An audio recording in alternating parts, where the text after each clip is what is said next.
Hello everyone, welcome to day 2. నేను afternoon మేము train ఎక్కాం కదా. ఈరోజు మార్నింగ్ మా వాళ్ళు ట్రైన్లోనే ఫ్రెష్ అప్ అయిపోయి ఇరుముళ్ళకి నమస్కారం చేసుకున్నారు. ఆ తర్వాత కొన్ని ఫ్రూట్స్ తినేసిన తర్వాత మా పిల్లలు మొత్తం కో ప్యాసింజర్తో చిట్ చాట్ స్టార్ట్ చేశారు.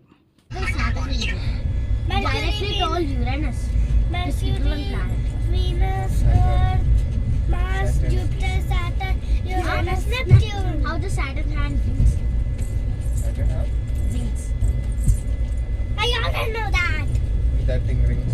Oh yeah, that's for Saturn. Should I say? Why? How the planet gets rings? Then how the planet got rings around it? One year, moons came and came so near to Saturn, so the moons collapsed and formed a ring. Because of the strong gravity in the sun. నా phone చేయలేదు ఏం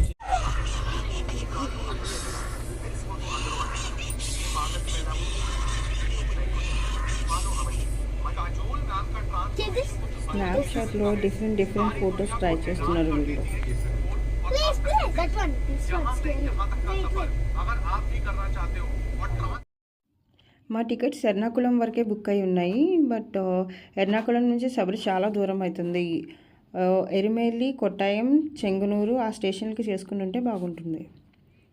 మాకు ఎర్నాకుళం నుంచి transport చాలా కష్టమైంది. ఫైనల్గా మాకు ఒక క్యాబ్ అయితే దొరికింది. పర్ కిలోమీటర్ 30 రూపీస్కి.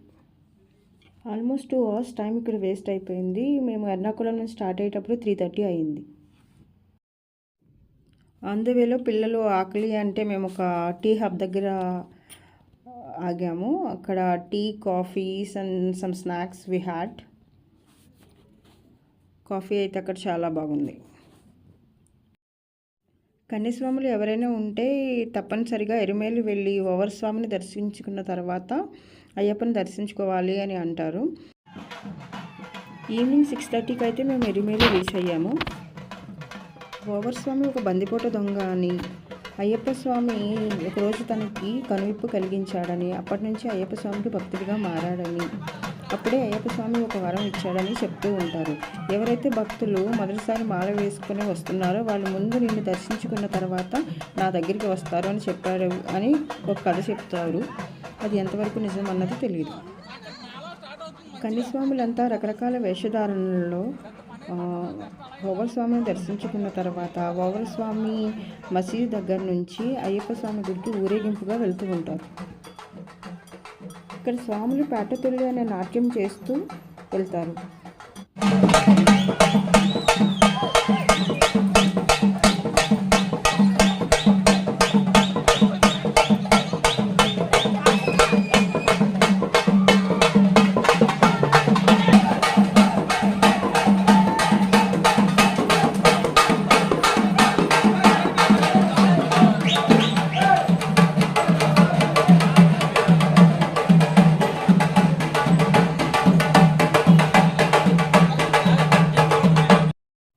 ఈ కనిపిస్తుంది ఇదే ఓవర్ స్వామి మసీదు.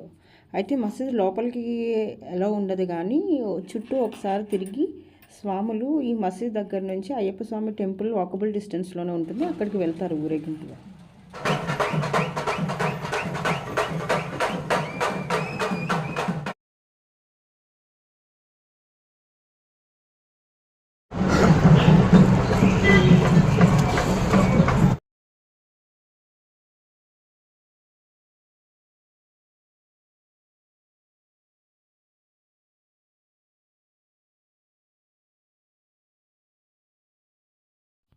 ఇవి అక్కడ తీసుకున్న కొన్ని ఫొటోస్. ఆన్ ద వేలో మనకి ఫోటో షాప్స్ కూడా అవైలబుల్ ఉంటాయి. మనకు కావాలంటే పిల్లలకి రకరకాలుగా ఫోజెస్లో ఇక్కడ ఫొటోస్ తీస్తారు.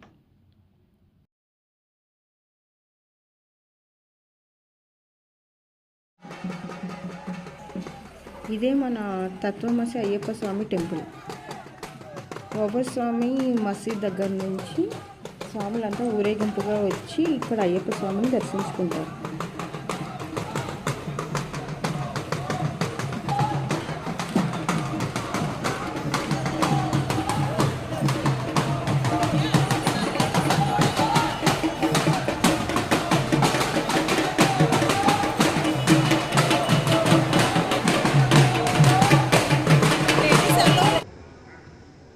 ఇక్కడ కనిపిస్తున్న కాలువ ఉంది కదా, ఈ కాలువలోనే స్వాములంతా స్నానం చేసి అయ్యప్ప స్వామి వారిని దర్శించుకుంటారు.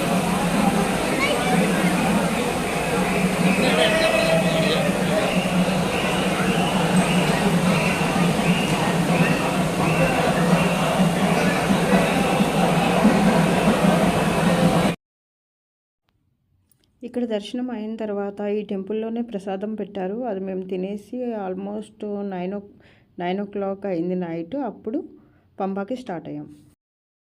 ఓన్ వెహికల్స్, క్యాబ్స్ ఏవైతే ఉన్నాయో వాటికి పంబా దగ్గర పార్కింగ్ ఉండదు. సో మా డ్రైవర్ మమ్మల్ని పంబా దగ్గర దించేసి నీలక్కల్కి వచ్చేసాడు పార్కింగ్ కోసం.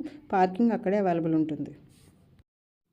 మేము పంబా రీచ్ అయ్యేటప్పటికి నైట్ 11:15 అట్లా అయ్యింది. అయితే ఇక్కడ నుంచి పెద్దపాదం వెళ్ళే వాళ్ళకి ఆల్మోస్ట్ 47 కిలోమీటర్లు ఉంటుంది. చిన్నపాదం వెళ్ళే వాళ్ళకి 6 నుంచి 9 కిలోమీటర్స్ ఉంటుంది. మాకైతే రూమ్ దొరికింది. అండ్ మా స్వాములు చిన్నపాదంలో వెళ్ళాలని దర్శనానికి స్టార్ట్ అయ్యారు. స్వాములు స్టార్ట్ అయ్యేటప్పటికి నైట్ 11:30 అయ్యింది. వాళ్ళ దర్శనం ఎలా జరిగింది అవన్నీ రేపటి వీడియోలో మీకు పోస్ట్ చేస్తాను. Thank you.